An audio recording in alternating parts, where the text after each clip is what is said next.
somewhere else for him to go. And at that time, the PAL centers were closing, and these students wanted jobs. They wanted to be positive role models, and so their solution was to build a youth center that was run by youth. And because they felt that youth know what youth want, and they, like I said, they wanted jobs. So it was sort of a crazy idea, and I kept going back and saying maybe we should vote again, knowing it was a big project, but they voted unanimously.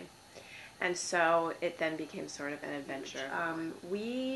We bought the house, and it was dilapidated. I mean, it was just a disaster. It had been vacant for 20 years. I mean, there was trash everywhere, things growing all over it. We put up a zoning sign. We canvassed the neighborhood first and said, we want to buy this house. We want to turn it to a youth center. You know, can you sign this petition? And actually, we put a flyer out to have a meeting at the church, and nobody showed up. And so Chris, who you probably know too from New Hampshire, said, well, let's just go to them. So we just walked up and down the neighborhood, and we took this thing, and all the neighbors signed it. Oh, what a great idea. Then we put the zoning sign up, because we had to go to zoning to change it. And we thought everything was okay, and we, at the time, University of Maryland was working with us, their law students, which this was the coolest educational experience I've ever witnessed. They sent law students to work in teams with my kids to teach them what the laws were that they would have to match in order to change this. So the kids were on teams. They were making posters like, where's the walkway, and there's the parking, and you have to have this much space. And that. So they created this amazing presentation for the Board of Municipal and Zoning Appeals. And we had like 15 kids, 10 adults. We were all heading down there. And we got down there, and some of the residents were there to oppose us. And we were like, but you signed our petition, like, and they were adamant. I mean, they were like, we don't want them. They're going to bring violence, and these teenagers, and da-da-da-da-da. And my kids were literally like crying. They all their poster board, like, so the zoning board basically said, like, well, you know, when there's opposition, we ask you to go to community mediation and then come back. So we stepped in the hallway, and it was really powerful. Like, what we realized, and Terrence, I'll never forget, was very insightful, was that adults who were there to oppose us were the elderly from the block, and they had not. The block is multi-generational, so the parents or the kids. Oh yeah, that sounds great. I want my kids to go there. But Grandma was sort of like, ooh, you know. And Terrence said, you know, if old people don't get out very much, and if all they're doing is watching TV and seeing what the TV reports about teenagers, I would be scared of us too. But that's not what we're going to bring. So we ended up we got community mediation, and we brought the neighbors, and we sort of, before we went to community mediation, we talked about their concerns about parking and this, and sort of hours, and we came to the table and said, we can do this, and then you won't.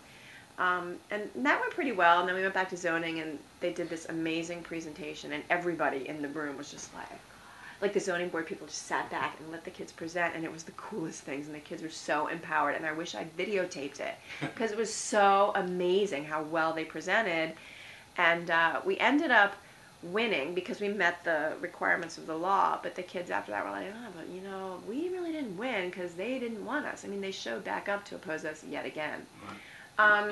So we then decided, okay, what are we going to do so they'll embrace us? So we've done everything from, in our summer program, we had all the kids design mosaic house numbers for each resident, so they all had their own. And every Christmas we make wreaths, and we go put these Santa hats on, we walk up and down the street, and we sing, we hang a wreath on their door, and we have a block party every year, and everybody thinks, oh, whatever, it's a party, but it's like, it started off with 5 people, and now we have like 45, 50 people, and people come and learn about what we're doing here, and they see the kids in charge doing positive things. So we now have, like, one of our block parties years ago, Mr. Jimmy came over and said, you need some soda or something, and I almost had a heart attack. I was like, oh my God.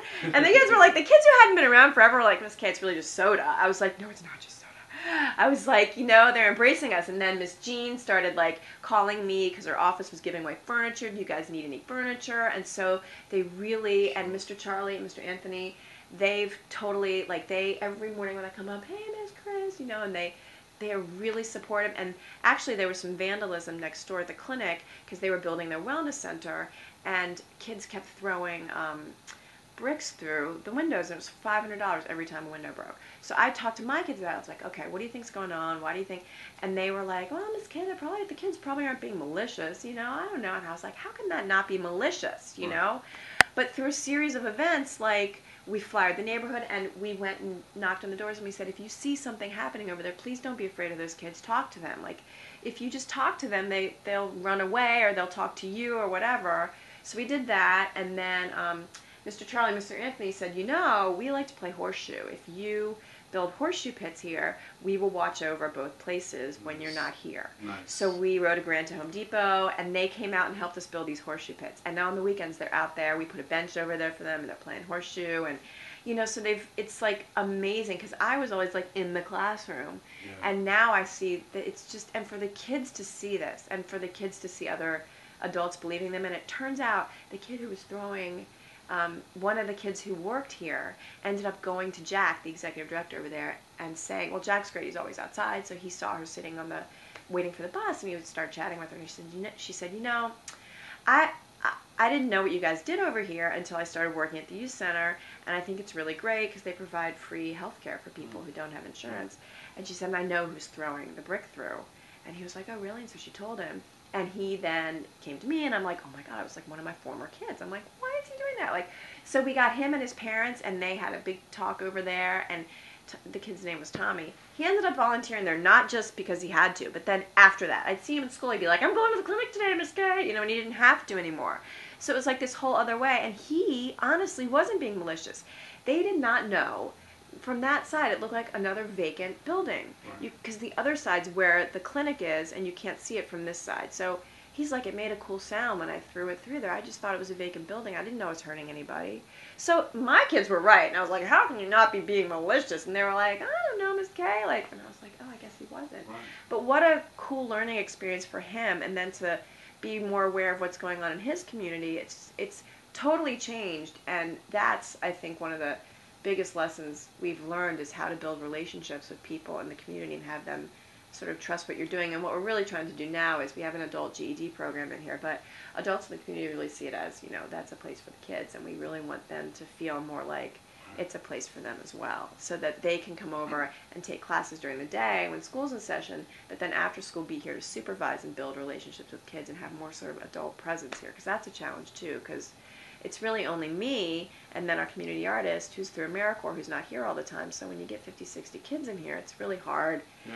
Even though we have high school supervisors, you still need sort of an adult roaming around. Yeah. And so we'd like that to be people from the community who feel like this is the place I want to be for a couple hours to watch over the kids. Sure. Yeah.